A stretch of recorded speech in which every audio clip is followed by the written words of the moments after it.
Este é o Assunto Direto BDO e hoje vamos conversar com Viviane Bauer, sócia líder de sustentabilidade da BDO. Tudo Viviane, tudo bem? bem? Obrigado pela entrevista. A gente queria falar um pouco sobre IFRS S1 e S2, né? Que acho que é o assunto As letrinhas do momento. do momento, né? Em sustentabilidade. Então, explica um pouquinho para a gente, né? Com a chegada do IFRS S1 e o S2, como que eles têm impactado no mercado e quais são as empresas que são obrigadas a seguir neste momento? Então, né, essas novas letrinhas têm impactado bastante o mercado brasileiro, né? Até contextualizando um pouco melhor, o ISSB, responsável pela emissão dessas normas, ele é um board irmãozinho, digamos assim, do IASB, que emite as normas contábeis, né? Uhum. E o Brasil, ele tem o compromisso de adotar as normas internacionais de contabilidade. Também adotamos as normas internacionais de auditoria e agora as normas de sustentabilidade.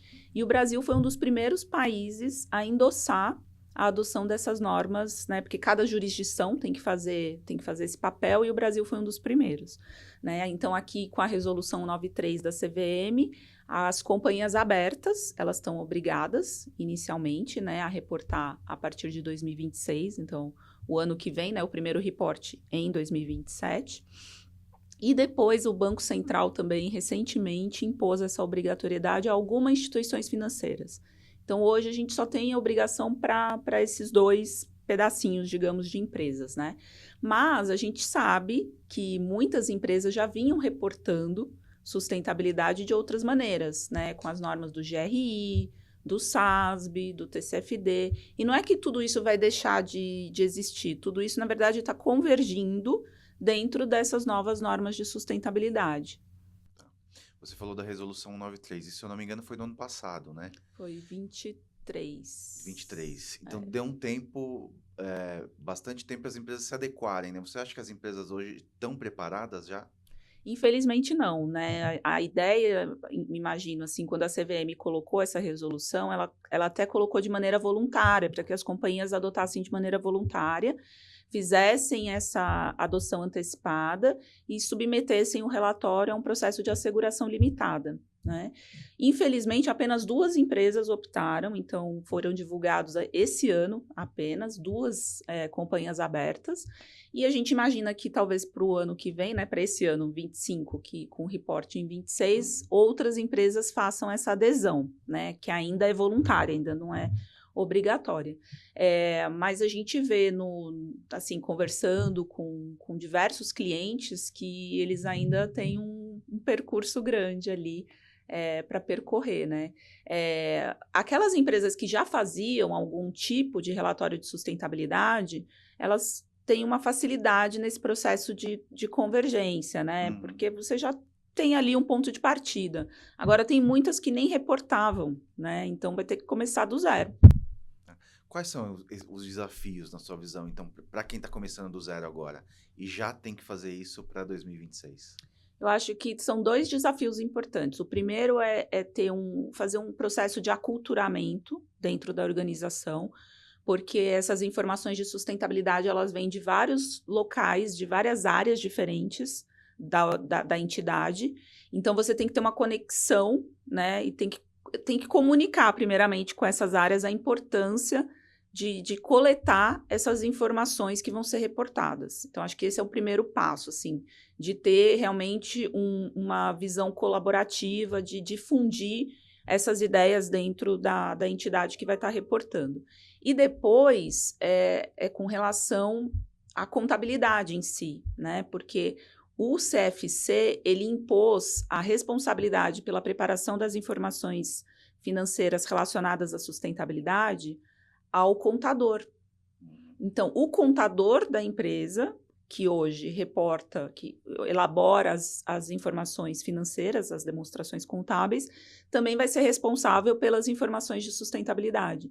Então, eu acho que também existe esse desafio da contabilidade chegar junto com essas áreas, né, a área de sustentabilidade, as demais áreas, para ter essa conexão e realmente ter informações confiáveis para fazer o reporte. Ter uma ajuda de fora, de especialistas, encurta esse caminho? Eu acho que sim. Como nós, como auditores e consultores, a gente tem a facilidade de já ter vivido isso em outros lugares, né? Uhum. Então, acho que a gente pode colaborar bastante trazendo essa visão externa, com benchmarks que a gente já viu no mercado, eh, traçando determinados caminhos, né? Mostrando algumas opções que a empresa pode seguir. Uhum. Então, eu acho que ajuda ter essa visão externa, mas, assim, a visão externa não faz nada sozinho, né? Precisa realmente do pessoal interno, né, se preocupando em gerar essas informações para fazer o relatório. Bacana. Agora uma pergunta, você acredita que os relatórios baseados que vão começar a surgir no IFRS S1 e S2 podem realmente influenciar investidores?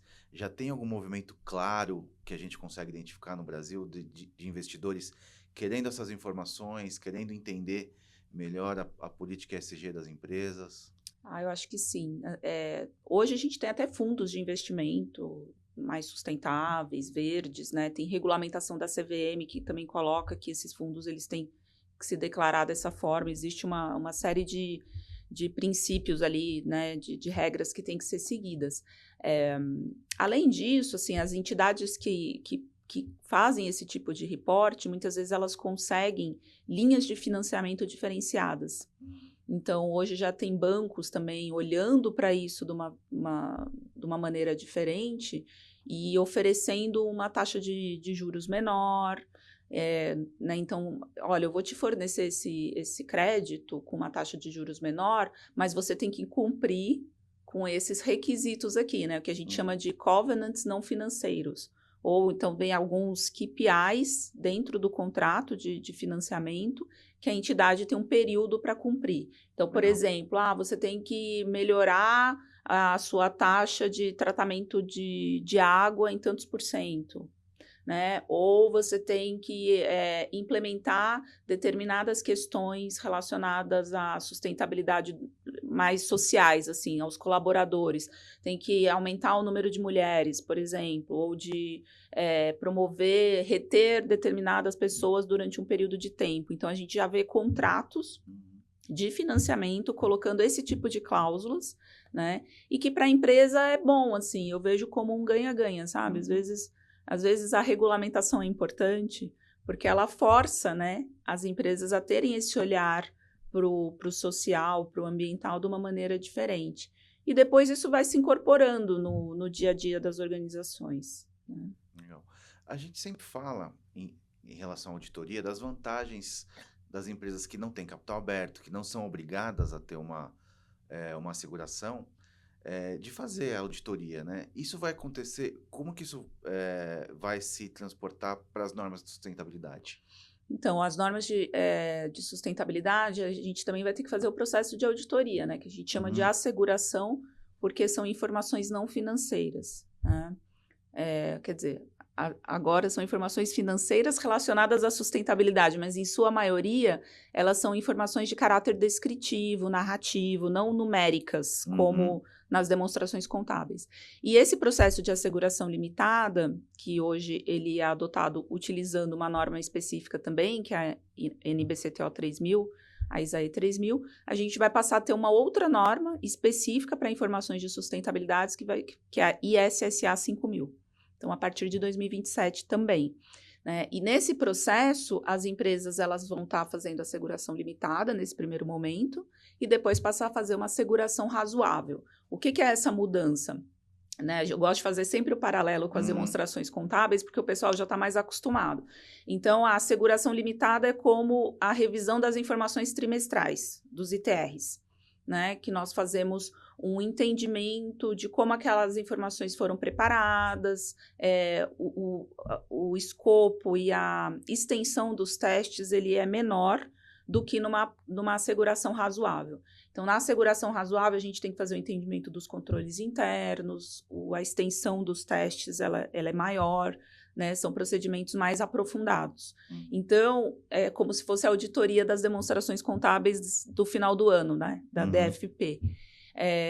Então, vai ter essa mudança também para as empresas e para nós, auditores, né? Que temos que também ter o CRC, então temos que ser contadores para fazer a asseguração, mas a gente também vai contar com diversos especialistas, porque as informações têm caráter ambiental, né? Então, por exemplo, dentro da nossa equipe de sustentabilidade, eu tenho engenheiros ambientais, biólogos, né? Pessoas com outras capacidades para fazer a leitura daquela informação e ver se ela está coerente ou não, né? E aí a gente, como auditor, aplica procedimentos específicos de asseguração para dar credibilidade àquelas informações que estão sendo reportadas.